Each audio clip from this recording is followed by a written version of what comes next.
अस्सलाम वालेकुम व्यूवर्स। आज हम लोगों ने जो टॉपिक स्टार्ट करना है वो है सॉलिड्स। ठीक है, लास्ट टाइम हमने लिक्विड्स कंप्लीट कर लिया था। ठीक है, लिक्विड्स के कंप्लीट होने के बाद हम लोग जो टॉपिक स्टार्ट करेंगे वो होगा सॉलिड्स। ठीक है, सॉलिड्स जो है इसमें कुछ चीज़ें हमारे कोर्स में इंक्लूडेड हैं और कुछ नहीं हैं। जो इंक्लूडेड है हम लोग वो चीज़ें कर लेंगे और बाकी चीज़ें जो हैं उन्हें हम देख लेंगे कि करना है या नहीं करना, छोड़ना है या क्या करना है। ठीक है, उसमें जो इंपॉर्टेंट चीज़ें होंगी वो हम लोग लाजमी तौर पे करेंगे। जो एक्सरसाइज में क्वेश्चंस इन्वॉल्व होंगे वो वाले भी हम लोग सारे कर लेंगे। ठीक है, आ जाएँ जी सॉलिड। सबसे पहले मैं आपको इंट्रोडक्शन देती हूँ। आपने जो मैटर है उसकी 4 स्टेट्स पढ़ी हैं, जिसमें सॉलिड्स होते हैं, लिक्विड्स होते हैं, गैसेस होती हैं और प्लाज्मा होता है। लिक्विड्स आप लोग पढ़ चुके हैं, गैसेस आप लोग चैप्टर 3 में कंप्लीट कर चुके हैं, प्लाज्मा भी आप लोग चैप्टर 3 में उसका जो भी पढ़ना था इंट्रोडक्शन या जितना सा भी आपने पढ़ना था वो आप पढ़ चुके हैं। अब हम पढ़ेंगे सॉलिड्स। सॉलिड्स बेसिकली क्या होते हैं आप लोग बहुत अच्छे से जानते हैं कि सॉलिड्स वो सब्सटेंसेस होते हैं जो बहुत ज़्यादा हार्ड होते हैं, रिजिड होते हैं और उनकी एक डेफिनेट शेप और वॉल्यूम होता है। ठीक है, सॉलिड को अगर हम डिफ़ाइन करें तो हम ये कहते हैं कि सॉलिड्स आर दो सब्सटेंसेस विच आर रिजिड हों, ठीक है, हार्ड हों, डेफिनेट शेप रखते हों और डेफिनेट वॉल्यूम हो उनका। जिस तरह से गैसेस जो हैं वो जिस तरह के वॉल्यूम वाले कंटेनर में आप उन्हें डालेंगे वो उसी वॉल्यूम को ऑक्यूपाई कर लेती हैं। लिक्विड को भी आप अगर ग्लास में डालेंगे तो ग्लास की तरह का हो जाएगा, जग में डालेंगे तो जग की तरह का हो जाएगा, प्लेट में डालेंगे तो प्लेट की तरह का हो जाएगा। लेकिन सॉलिड्स के अंदर ऐसा नहीं होता। सॉलिड्स की एक डेफिनेट शेप होती है, एक डेफिनेट वॉल्यूम होता है। ठीक है, वो हार्ड होते हैं, रिजिड होते हैं। ठीक है, तो इस तरह के जो मटेरियल्स होते हैं उन्हें हम कहते हैं सॉलिड्स। सॉलिड्स इस तरह के क्यों होते हैं? क्योंकि एक सॉलिड जो होता है उसके दरमियान जो एटम्स मौजूद हैं वो एक रेगुलर अरेंजमेंट पर मौजूद होते हैं। ठीक है, उनके दरमियान डिस्टेंस जो है वो लिक्विड्स और गैसेस की निस्बत बहुत कम होता है और इसके मॉलिक्यूल्स जो होते हैं वो मोशनलेस होते हैं, मूवेबल नहीं होते। बहुत कम ऐसा होता है कि वो मूव करें, लेकिन वो भी सिर्फ वाइब्रेटरी मोशन करते हैं और दोबारा अपनी जगह पे आ जाते हैं, अपनी जगह को छोड़ते नहीं हैं। जिसकी वजह से हम ये कहते हैं कि जो सॉलिड्स हैं उनकी डेफिनेट शेप होती है, डेफिनेट वॉल्यूम होता है, वो हार्ड होते हैं, वो रिजिड होते हैं, एटसेट्रा एटसेट्रा, जो भी हम सॉलिड्स के बारे में कह सकते हैं। नेक्स्ट हम देखेंगे सॉलिड्स की टाइप्स। सॉलिड्स 2 टाइप्स की होते हैं। ठीक है, एक तरह के सॉलिड्स होते हैं उन्हें हम कहते हैं दे आर क्रिस्टलाइन सॉलिड्स। ठीक है, क्रिस्टलाइन सॉलिड्स होते हैं। और दूसरे टाइप के जो सॉलिड्स होते हैं वो होते हैं अमॉर्फस, OUS, अमॉर्फस सॉलिड्स। अब ये क्रिस्टलाइन सॉलिड्स और अमॉर्फस सॉलिड्स में क्या डिफरेंस आता है भाई? क्रिस्टलाइन सॉलिड्स वो होते हैं जिनमें एटम्स, आयंस और मॉलिक्यूल्स जो हैं उनकी एक डेफिनेट 3 डायमेंशनल पैटर्न अरेंजमेंट होती है।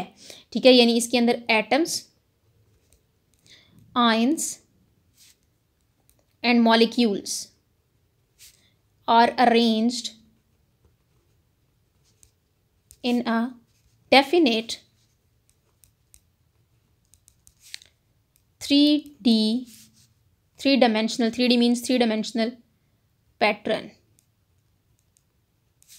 3 डायमेंशनल पैटर्न से ये अटैच होते हैं, उन्हें हम कहते हैं क्रिस्टलाइन सॉलिड और ये एक प्रॉपर शेप बनाते हैं। ठीक है, और ये जो शेप होती है इसके अंदर भी एक डेफिनेट पैटर्न होता है।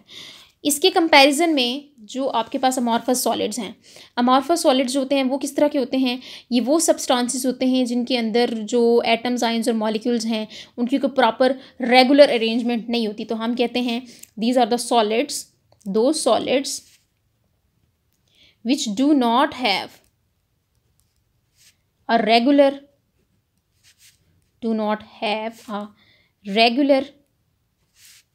arrangement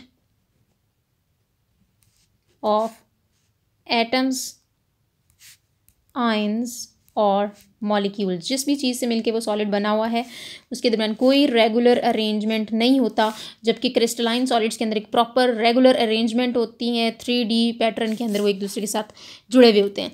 एग्जांपल्स में देख लेते हैं। क्रिस्टलाइन सॉलिड्स की एग्जांपल में आपके पास आ जाती है शुगर भी एक सॉलिड है ना, वो क्रिस्टलाइन सॉलिड है। सॉल्ट एक क्रिस्टलाइन सॉलिड है जिसे हम कहते हैं NaCl हो गया, CaCl2 हो गया, MgCl2 हो गया। ये तमाम तरह के सॉलिड्स जो सॉल्ट्स वगैरह होते हैं इनके अंदर क्रिस्टल्स होते हैं, तो ये क्रिस्टलाइन सॉलिड्स होते हैं। ठीक है, अब वो वाले सॉलिड्स जिनके अंदर कोई क्रिस्टल नहीं होते उन्हें हम कहते हैं कि वो अमॉर्फस सॉलिड हम कहते हैं, उसके अंदर कोई प्रॉपर अरेंजमेंट वगैरह भी नहीं होती, रेगुलर अरेंजमेंट नहीं होती। तो इसकी जो एग्जांपल्स हैं उसके अंदर क्या क्या चीज़ आएगी जनाब? एक आ जाएगा ग्लास। ग्लास आपने देखा है ना, शीशा। चाहे वो पानी पीने वाला ग्लास हो या खिड़की का ग्लास हो या गाड़ी का ग्लास हो, कोई भी ग्लास हो, ठीक है, वो ग्लास जो है वो भी तो सॉलिड होता है ना, ठीक है, लेकिन उसके अंदर कोई क्रिस्टल्स वगैरह नहीं होते, ठीक है, क्रिस्टल्स हमें नज़र नहीं आ रहे होते। ग्लास हो गया, इसके अलावा रबर हो गई, रबर को भी आप लोगों ने देखा है, टच किया है, वो सॉलिड होती तो सॉलिड ही है, ठीक है, वो उसका एक स्पेसिफिक यानी उसकी रिजिड है, हार्ड है थोड़ी सी, उसका डेफिनेट शेप है, डेफिनेट वॉल्यूम है उसकी, उसका वॉल्यूम डेफिनेट है, ठीक है, तो वो भी क्या है जनाब, सॉलिड है, लेकिन उसके अंदर भी हमें कोई क्रिस्टल्स वगैरह नज़र नहीं आते, ठीक है, जिसकी वजह से हम कहते हैं कि रबर जो है वो भी एक अमॉर्फस सॉलिड है। इसके अलावा हमारे पास प्लास्टिक्स आ जाती हैं, प्लास्टिक के बर्तन जो आपके घर में होते हैं, खिलौने होते हैं, प्लास्टिक की चेयर्स होती हैं, उनके अंदर भी हमें कोई क्रिस्टलाइन पैटर्न नज़र नहीं आ रहा होता, प्लेन होती हैं लेकिन हार्ड होती हैं चूँकि, इसलिए हमने सॉलिड्स कहते हैं, लेकिन वो क्रिस्टलाइन सॉलिड्स नहीं होते।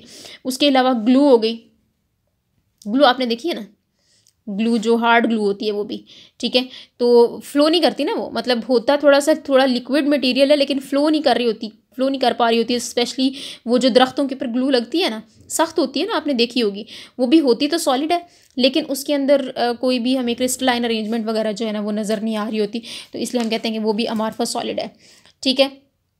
अच्छा, उसके बाद एक और डिफरेंस ये क्रिस्टलाइन सॉलिड और अमॉर्फस सॉलिड के अंदर आ जाता है, वो क्या है कि जो क्रिस्टलाइन सॉलिड्स होते हैं ना, हम कहते हैं कि they have a sharp melting points. Sharp melting points का मतलब क्या है, ये शार्प मेल्टिंग पॉइंट का मतलब है कि अगर कोई चीज़ जो है वो 75 डिग्री सी पर मेल्ट करना स्टार्ट हुई तो उसको 75 डिग्री सी पर सिर्फ वही मेल्ट करेगी, कोई और सॉलिड नहीं 75 पे मेल्ट करेगा। तो हम जो मेल्टिंग पॉइंट्स होते हैं ना, उसकी बेस पे हमने अगर कोई कंपाउंड अननोन हो और वो क्रिस्टलाइन हो, तो सबसे पहला काम हम क्या करते हैं, हम उसका मेल्टिंग पॉइंट फाइंड करते हैं, जो उसका मेल्टिंग पॉइंट आता है ना उसको उठाते हैं, उसको लिटरेचर पे देखते हैं कि किसके साथ मैच कर रहा है, जिसके साथ मैच कर रहा होता है वही मटेरियल होता है उसके अंदर, जो अननोन मटेरियल होता है, ठीक है। लेकिन जो अमॉर्फस सॉलिड्स है ना, उन्हें हम देखते हैं कि दे डोंट हैव, हम कहते हैं कि they don't have sharp melting points, उनके शार्प मेल्टिंग पॉइंट्स नहीं होते, ठीक है, वो प्रॉपर तरीके के मेल्टिंग पॉइंट्स नहीं देते, वो अजीब यानी आप कह सकते हैं कि उनका प्रॉपर मेल्टिंग पॉइंट नहीं होता, डिफरेंट होते हैं, कभी कुछ होता है कभी कुछ होता है, या फिर रेंज होती है, ठीक है। अच्छा, अब वो कहता है कि कुछ ऐसे अमॉर्फस सॉलिड्स होते हैं, उनके अंदर हम कहते हैं कि प्रॉपर अरेंजमेंट्स तो नहीं है, हमने कहा they do not have a regular arrangement, proper arrangement तो नहीं होती उसके अंदर, लेकिन उसके अंदर क्या होता है कि छोटे छोटे पैटर्न्स में, फॉर एग्जांपल ये आपके पास एक अमॉर्फस सॉलिड है, हम कह रहे हैं इसके अंदर कोई पैटर्न नहीं है, कोई मॉलिक्यूल इधर को है, कोई इधर को है, कोई इधर को है, कोई इधर को है, लेकिन जब हम उसे स्मॉल पोर्शन देखेंगे ना तो उसमें हमें नजर आएगा कि थोड़ी बहुत अरेंजमेंट है, फिर हम इसका कोई और स्मॉल पोर्शन देखेंगे तो उसमें भी थोड़ी बहुत अरेंजमेंट हमें नज़र आएगी। इसी तरह से हम इसका छोटे छोटे पोर्शंस देखेंगे ना तो उसमें हमें नज़र आएंगी कि उसमें थोड़ी थोड़ी थोड़ी थोड़ी अरेंजमेंट्स हैं। तो एक अमॉर्फस सॉलिड जिसको ओवरऑल जब देखें तो हमें कोई भी अरेंजमेंट नज़र नहीं आ रही, अगर हम उसके छोटे छोटे पोर्शंस को देखें तो उसमें हमें स्लाइट अरेंजमेंट्स नज़र आ रही होती हैं, तो फिर हम कहते हैं कि इस अमॉर्फस सॉलिड्स के अंदर ये वाला पोर्शन, ये वाला पोर्शन, ये वाला पोर्शन जिसके अंदर हमें थोड़ी बहुत अरेंजमेंट नज़र आ रही हैं, इन्हें हम कहते हैं क्रिस्टलाइट्स। अमॉर्फस सॉलिड के अंदर छोटे छोटे पैटर्न जो एजेस होते हैं उन्हें हम क्या कह देते हैं, क्रिस्टलाइट्स कहते हैं, ठीक है। ये पार्ट होते हैं अमॉर्फस सॉलिड के और इन्हें इनके अंदर थोड़ी बहुत अरेंजमेंट होती है, तो इसे हम क्या कहते हैं, क्रिस्टलाइट्स कह देते हैं, ठीक हो गया। अच्छा, आगे जो नेक्स्ट हमारे पास इंपॉर्टेंट टॉपिक है वो है प्रॉपर्टीज़ ऑफ क्रिस्टलाइन सॉलिड्स। ये जो ऊपर हमने पढ़ा ना टाइप्स इसकी और थोड़ा बहुत डिफरेंस, ये आपको पेपर में आ सकता है, वो आपसे पूछ सकते हैं कि जो आप what are crystalline and amorphous solids, give their difference, तो उसमें आपने ये सारी चीज़ें एक्सप्लेन करनी है जो मैंने आपको बता दी हैं। आगे हम पढ़ रहे हैं प्रॉपर्टीज़ ऑफ क्रिस्टलाइन सॉलिड्स। ये कोई तकरीबन आपके पास ना 10 से 11 प्रॉपर्टीज़ हैं, ठीक है, ऑलमोस्ट 10 हैं। सबसे पहली प्रॉपर्टी हमारे पास आती है ज्योमेट्रिकल शेप,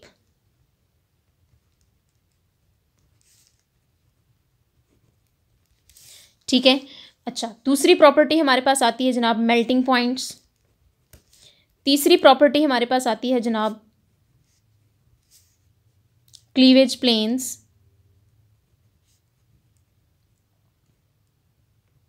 ठीक है।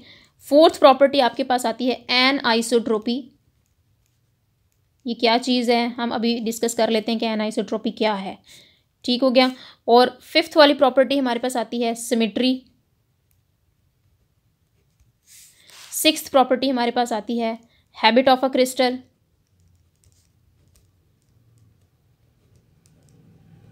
ठीक है।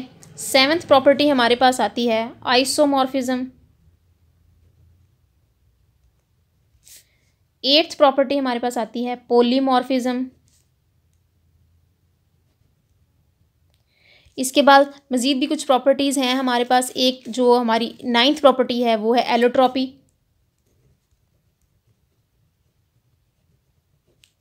ये टर्म्स आपने पहले नहीं सुनी होंगी, मैं एक्सप्लेन कर देती हूँ वन बाय वन सारी की सारी। और 10th आपके पास है transition temperature. Keep in mind कि ये हम सारी प्रॉपर्टीज़ जो पढ़ रहे हैं ना, ये सिर्फ हैं क्रिस्टलाइन सॉलिड्स की, ये अमार्फस सॉलिड्स का इससे कोई ताल्लुक नहीं है। ठीक है, सबसे पहली प्रॉपर्टी जो हम देख रहे हैं कि यहाँ पर ज्योमेट्रिकल शेप है, वो उससे उससे क्या मुराद है हमारी, हम ये कहते हैं कि ये जो ज्योमेट्रिकल शेप है ना, इसके बारे में हम ये कहते हैं कि क्रिस्टलाइन सॉलिड्स की एक प्रॉपर, हमने यहाँ पर इसकी डेफिनेशन पढ़ी है कि इसमें एटम्स, आयंस और molecules are arranged in a definite 3 dimensional pattern. तो ज्योमेट्रिकल शेप ये बनाते हैं 3 डायमेंशनल पैटर्न को फॉलो करते हुए। वो शेप्स किस तरह की हो सकती हैं, वो शेप जो है वो आपके पास जनाब हो सकती हैं 3 डायमेंशनल, यानी वो क्यूबिकल हो सकती है, ठीक है, वो ऑर्थोरम्बिक हो सकती है, वो टेट्रागोनल हो सकती है, ठीक है, यानी वो एक प्रॉपर ज्योमेट्रिकल शेप्स रखते हैं। ऑर्डर्ड अरेंजमेंट होती है इसके अंदर, 3 डायमेंशनल अरेंजमेंट होती है। ठीक है, तो इसमें क्या होता है कि डिफरेंट एंगल्स होते हैं। क्यूबिकल, अब ये जो क्यूबिकल का वर्ड मैं यूज़ कर रही हूँ ना, क्यूबिकल का मतलब है कि ये जो शेप इस तरह की होती है ना, ये वाली, ये क्यूबिकल शेप है, ये वाली। अब इसके अंदर देखें प्रॉपर फेसेस हैं, फेसेस हैं इसका 1 फेस, 2 फेस, 3, 4, 5, 6, ठीक है, ऊपर नीचे और चारों साइड्स। ठीक हो गया, ये 6 इसके फेसेस हैं और ये एंगल्स हैं इसके, ये वाले, ये वाले, ये वाले, यानी ऑर्डर्ड और ज्योमेट्रिकल शेप का मतलब होता है कि प्रॉपर फेसेस हों और प्रॉपर उसके अंदर जनाब एंगल्स हों। ठीक है, और इस तरह की शेप रखती हैं ये सारे के सारे क्रिस्टलाइन सॉलिड्स। ये प्रॉपर ज्योमेट्रिकल शेप होती है, एंगल्स भी होते हैं, इंटरसेक्ट्स कर रहे होते हैं जो एक दूसरे को, और फेसेस भी इसके होते हैं प्रॉपर, जिनका एक दूसरे के साथ एंगल बन रहा होता है, इंटरफेशियल एंगल्स होते हैं, और ये प्रॉपर अरेंजमेंट में एक दूसरे के साथ अटैच होते हैं, क्रिस्टल्स बनाते हैं। ठीक है, तो क्रिस्टलाइन सॉलिड्स के अंदर ज्योमेट्रिकल शेप्स जो हैं वो एग्जिस्ट कर रही होती हैं, इंक्लूडिंग एंगल्स एंड फेसेस। ठीक है, सेकंड हमारे पास पॉइंट है मेल्टिंग पॉइंट। अभी मैंने थोड़ी देर पहले आपको बताया है कि जो क्रिस्टलाइन सॉलिड्स होते हैं उनके मेल्टिंग पॉइंट्स शार्प होते हैं। शार्प मेल्टिंग पॉइंट्स होने का मतलब क्या है कि हम किसी भी कंपाउंड को उसके मेल्टिंग पॉइंट से आइडेंटिफाई कर सकते हैं। हमें अगर पता चले कि ये क्रिस्टलाइन सॉलिड है तो हम सिर्फ उसका मेल्टिंग पॉइंट फाइंड कर लेंगे। जब मेल्टिंग पॉइंट फाइंड करेंगे तो लिटरेचर में हमारे पास डिफरेंट मेल्टिंग पॉइंट्स और आगे सॉलिड्स लिखे होते हैं। वो जिस सॉलिड के मेल्टिंग पॉइंट के साथ मैच कर रहा होगा ना, एक्चुअली वो वही वाला सॉलिड होगा। ठीक हो गया। थर्ड वाली हमारे पास है property cleavage planes. Cleavage planes, ये थोड़ा सी समझने वाली बात है। क्लीवेज प्लेन्स थर्ड प्रॉपर्टी हम डिस्कस कर रहे हैं। क्लीवेज प्लेन्स, क्लीवेज प्लेन्स का मतलब क्या है? क्लीव का मतलब क्या होता है? तोड़ना या टूटना। ठीक है, वो कहता है कि जब आप किसी क्रिस्टलाइन सॉलिड को, ये मैं एक एग्जांपल के तौर पर क्यूबिकल शेप ही दोबारा जो है ना वो बना रही हूँ, क्रिस्टलाइन सॉलिड को जब आप ब्रेक करते हैं हैमरिंग के थ्रू, हैमरिंग क्या कहते हैं? हथौड़े के साथ हम तोड़ते हैं जब उसको, किसी बड़े क्रिस्टल को, क्रिस्टलाइन सॉलिड का किसी बड़े क्रिस्टल को जब हम तोड़ते हैं ना हथौड़े की वजह से, तो क्या होता है कि वो ऐसा नहीं होता कि दरमियान से टूट के आधा इधर गिर जाए आधा इधर गिर जाए, ऐसा नहीं होता। वो कोई लकड़ी थोड़ी है, वो टूटेगा स्पेसिफिक पैटर्न से। स्पेसिफिक पैटर्न्स का क्या मतलब है कि या तो वो इंक्लाइंड वे में इस तरह टूट जाएगा, ठीक है, या फिर वो इंक्लाइंड वे में इस तरह टूट जाएगा। यानी इंक्लाइंड वे में, इंक्लाइंड वे का मतलब क्या होता है? ये जो तिरछी चीज़ आपको नज़र आ रही है ना, ये होती है इंक्लाइंड वे में। इस तरह से टूट जाएगा, इस तरह से टूट के सेपरेट हो जाएगा, या सिमिलरली ये जो तरीकाकार है इस तरह से टूटेगा, यूं। ठीक है, तो इंक्लाइंड वे में ये टूटते हैं स्पेसिफिक प्लेन्स में। तो ये प्लेन बनाते हैं ना, जब इसको आप खोलेंगे, यानी खोलने का मतलब क्या है कि जब इसे उठाएंगे, इसको भी उठाएंगे, ये दोनों प्रिज्म की तरह की शक्लें होंगी, तो इसके प्लेन्स बने हुए होंगे, तो ये क्लीवेज प्लेन्स की फॉर्म में ये ब्रोक करते हैं। ठीक हो गया। उसके बाद है हमारे पास एनआइसोट्रॉपी। एनआइसोट्रॉपी, कल हम इसके बारे में बात कर रहे थे, जब हम लिक्विड क्रिस्टल के बारे में बात कर रहे थे तो हम कह रहे थे कि लिक्विड क्रिस्टल्स आर आइसोट्रॉपिक। और आइसोट्रॉपिक वर्ड का मैंने मतलब आपको बताया था कि हैविंग सेम डायरेक्शनल प्रॉपर्टीज़। एनआइसोट्रॉपी का मतलब होता है कि उनकी जो डायरेक्शनल प्रॉपर्टीज़ हैं वो सेम ना हो। यानी इसका क्या मतलब है कि कुछ ऐसे क्रिस्टल्स होते हैं जो अपनी फिजिकल प्रॉपर्टीज़ में वेरिएशन शो करते हैं अपनी डायरेक्शन के ऊपर डिपेंड करते हुए। यानी कि अगर आपके पास है, फोर्थ पॉइंट हम डिस्कस कर रहे हैं एनआइसोट्रॉपी। एनआइसोट्रॉपी का क्या मतलब है कि वो कह रहा है कि कुछ ऐसे क्रिस्टलाइन सॉलिड्स होते हैं which show variation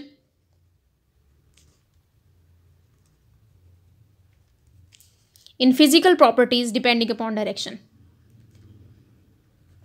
physical property क्या ये बात कर रही है मैं अभी आपको समझाती हूँ तो आपको समझ आ जाएगी। Physical property depending upon direction.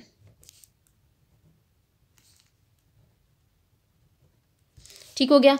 अच्छा, अब एनआइसोट्रॉपी का क्या मतलब है कि कोई भी देखें, हमारे पास जब सॉलिड्स होते हैं ना, क्रिस्टलाइन सॉलिड्स हों या अमॉर्फस सॉलिड्स की तो हम बात ही नहीं कर रहे, क्रिस्टलाइन सॉलिड्स हैं तो इसके अंदर एक प्रॉपर अरेंजमेंट मौजूद होगी।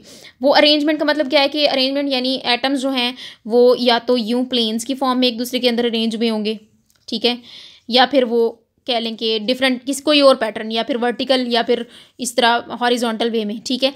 तो अब क्या होता है कि उसकी प्रॉपर्टी परपेंडिकुलर वे में और होगी और हॉरिजॉन्टल वे में और होगी। इसकी उसने बड़ी इंटरेस्टिंग एग्जांपल बताई हुई है कि सपोज करें कि ये जो मैंने ड्रॉ किया क्रिस्टल, ये आपके पास ग्रेफाइट का क्रिस्टल है। ग्रेफाइट के अंदर ना यूँ लेयर्स बनी होती हैं, एटम्स की ना लेयर्स बनी होती हैं, एटम्स की लेयर्स बनी होती है और इन लेयर्स के अंदर होते हैं छोटे छोटे इलेक्ट्रॉन्स जो यूं ही मूव कर रहे हैं, left to right left to right left to right movement show कर रहे हैं। ये टॉप टू बॉटम मूवमेंट नहीं शो कर सकते इलेक्ट्रॉन्स, ये लेफ्ट टू राइट करते हैं क्योंकि लेयर्स इस तरह से बनी होती हैं। वो कहता है कि जो ग्रेफाइट होता है ना, जब हम इसको पैरेलल वे में, यानी आप इस तरह से यहाँ इसके अंदर से इलेक्ट्रिसिटी जब पास करेंगे ना, positive terminal negative terminal, positive terminal negative terminal, battery के साथ कनेक्ट करेंगे पॉजिटिव नेगेटिव टर्मिनल्स को, तो ये बहुत ज़्यादा इलेक्ट्रिसिटी शो करेगा और हमारे पास जो आउटपुट होगी वो बहुत ज़्यादा आएगी, ठीक है।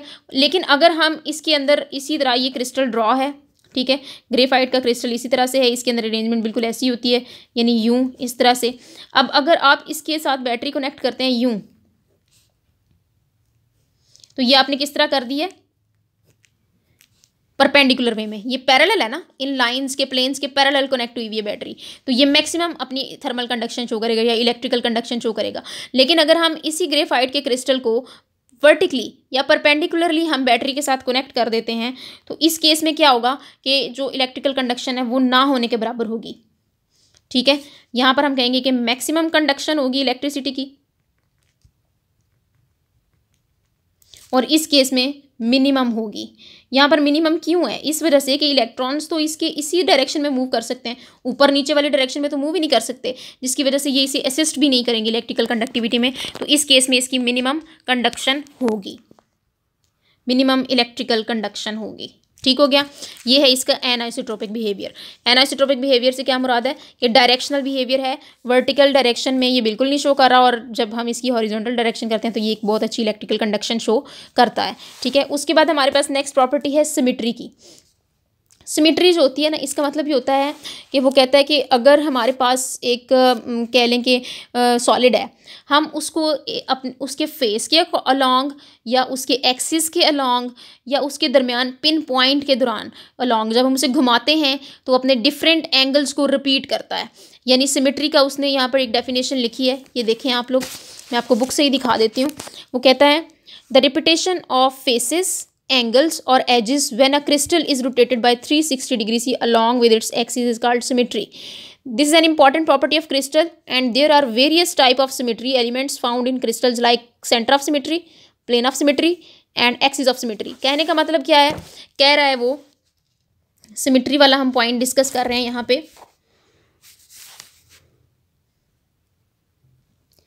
वो कह रहा है सिमिट्री वाला पॉइंट जो है, ये पॉइंट नंबर है 5। वो कह रहा है कि सपोज करें आपके पास एक क्रिस्टल है, मैं अगेन क्यूबिकल क्रिस्टल ही लूँगी, ये इसका सेंटर है यूं, यानी पेपर के आर पार, ठीक है। अब ये इस क्रिस्टल को सपोज करें मैंने इस पेन की निब के ऊपर रखा हुआ है, ठीक है। मैं इस निब को घुमाती हूँ तो क्रिस्टल भी घूमेगा, ठीक है। घुमाना कैसे है, 360 डिग्री के एंगल पे, यानी मैंने इसका पूरा चक्कर कंप्लीट करना है, यूं करके इसको मैंने यूं करना है तो पूरा क्रिस्टल घूमेगा ना। और ये जब क्रिस्टल घूमेगा तो इसके फेसेस देखें एक जैसे हैं ना, सारे फेसेस भी रिपीट होंगे, ये वाले एंगल्स भी रिपीट होंगे। तो वो कहता है कि सिमिट्री बेसिकली क्या होती है, repetition of faces and angles. कितनी दफ़ा एंगल्स और फेसेस रिपीट होते हैं जब हम एक क्रिस्टल को 360 डिग्रीज के एंगल पर घुमाते हैं, ठीक है। तो ये क्या होता है, सिमिट्री। और क्रिस्टलाइन सॉलिड्स के अंदर सिमिट्री एग्जिस्ट कर रही होती है, चाहे वो ये वाली शेप हो, चाहे थोड़ी सी लंबूतरी शेप हो, ठीक है। तो ये जो सिमिट्री होती है ना, ये इसके अंदर एग्जिस्ट कर रही होती है क्योंकि फेसेस और एंगल्स जो हैं एक दूसरे के इक्वल होते हैं। 6 वाला पॉइंट हम डिस्कस करते हैं, habit of a crystal. Habit of a crystal का मतलब क्या होता है, क्रिस्टलाइन सॉलिड्स के अंदर क्या होता है कि हम क्रिस्टल्स जब हमने प्रिपेयर करने होते हैं, अच्छे क्रिस्टल्स हमने खुद बनाने होते हैं, ये आप लोगों ने क्रिस्टलाइजेशन का एक प्रोसेस पढ़ा है चैप्टर 2 के अंदर। उसमें आप लोगों ने ये चीज़ देखी है कि उसमें डिफरेंट स्टेप्स होते हैं। सबसे पहले स्टेप में हम सैचुरेटेड सोल्यूशन बनाते हैं उस सॉलिड का जिसके हमने क्रिस्टल्स प्रिपेयर करने हैं। आप सैचुरेटेड सोल्यूशन बनाते हैं, सैचुरेटेड सोल्यूशन बनाने के बाद आप क्या करते हैं, उसको सुपर सैचुरेटेड में कन्वर्ट करते हैं। ठीक है, सुपर सैचुरेटेड में कन्वर्ट करने के बाद आप उसको कूल करते हैं। ठीक है, कूल करते हैं ना जब, तो सुपर सैचुरेटेड सोल्यूशन, चूंकि आपको पता है कि इसमें हीट इन्वॉल्व होती है।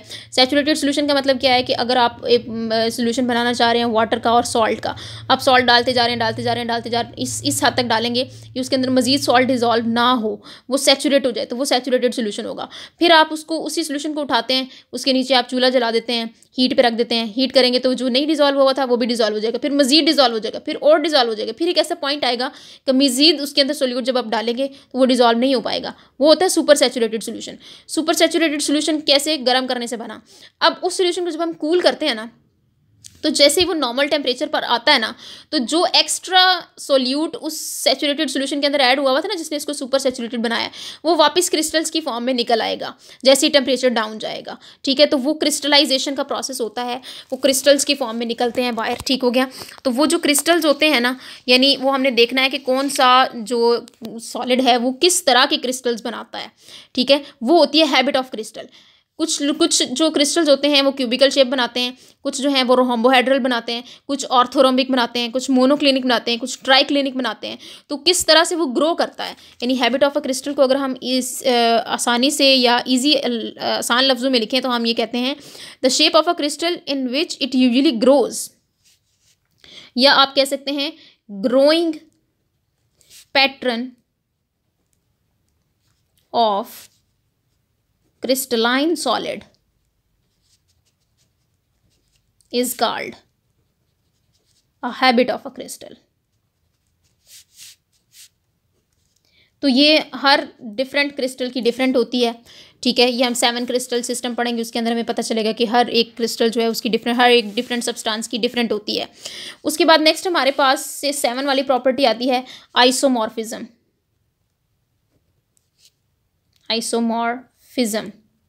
आइसोमॉर्फिज्म जो होती है ये क्या है जनाब? इसमें हम कहते हैं कि ये वो फिनोमेना है जिसके अंदर 2 different substances exist in same crystalline form, यानी सब्सटेंस 1 है, सब्सटेंस 2 है, ये दोनों सेम क्रिस्टलाइन फॉर्म में एग्जिस्ट कर रहे हैं।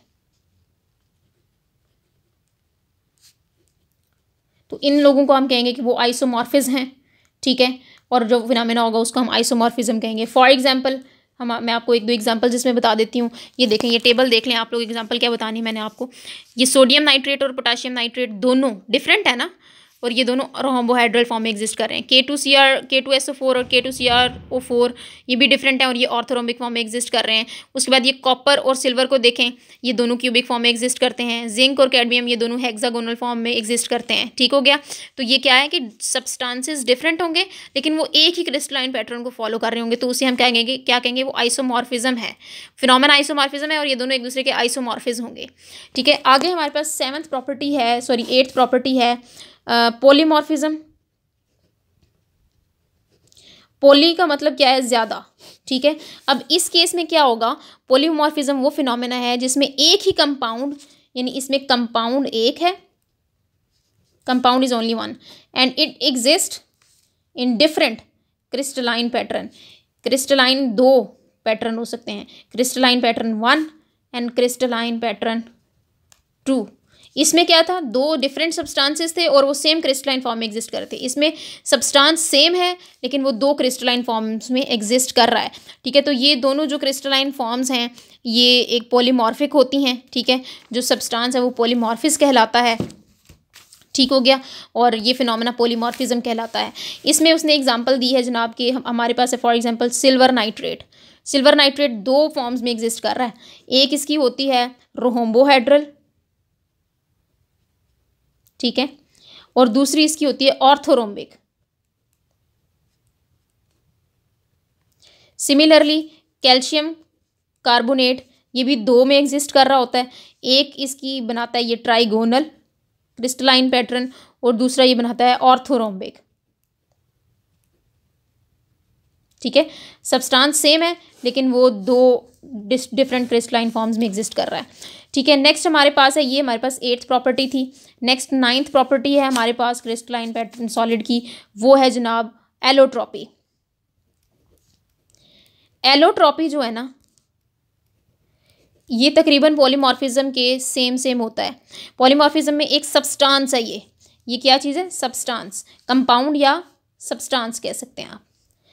एक सिंगल सब्सटेंस की दो क्रिस्टलाइन फॉर्म में जो मौजूदगी है वो क्या होती है, पॉलीमॉर्फिज्म।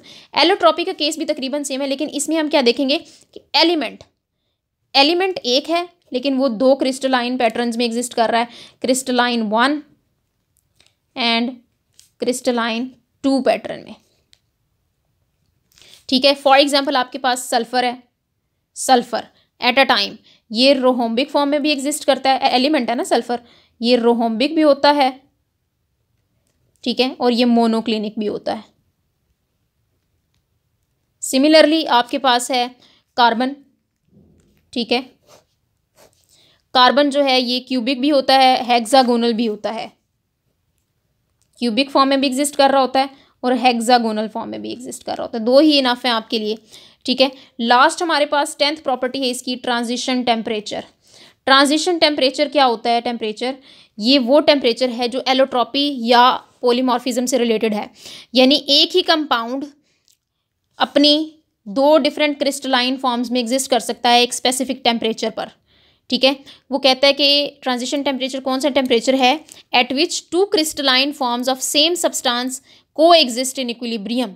यानी जैसे ये मैंने सल्फर लिखा है ना कि ये रोहोम्बिक भी होता है और मोनोक्लिनिक भी होता है, सल्फर की जो रोहोम्बिक फॉर्म है ना वो भी एग्जिस्ट करे उस टेम्परेचर पर, और जो उसकी मोनोक्लिनिक फॉर्म है ना, मोनोक्लिनिक सल्फर, वो भी एग्जिस्ट करे। कौन सा टेम्परेचर होगा वो टेम्परेचर होता है 95.5 डिग्री सी। ये ऐसा टेम्परेचर है जिस पर इसकी दोनों forms at a time exist कर सकती हैं, तो इस टेम्परेचर को हम कहते हैं ट्रांजिशन टेम्परेचर। ट्रांजिट करने का मतलब है चेंज होना, रोहोम्बिक मोनोक्लिनिक में चेंज हो सकती है, मोनोक्लिनिक रोहोम्बिक में चेंज हो सकती है, ये भी सल्फर की फॉर्म है। ठीक है, सल्फर मोनोक्लिनिक, सल्फर रोहोम्बिक में चेंज हो सकता है एट 95.5 डिग्री सी। ठीक है, सिमिलरली उसने हमें कुछ और एग्जांपल्स भी दिखाई हैं। उसने ग्रे टिन की एग्जांपल दी है हमें कि ये क्यूबिक और टेट्रागोनल दोनों फॉर्म्स में एक्सचेंज होता है, लेकिन टेम्परेचर क्या है 13.2 डिग्री सी।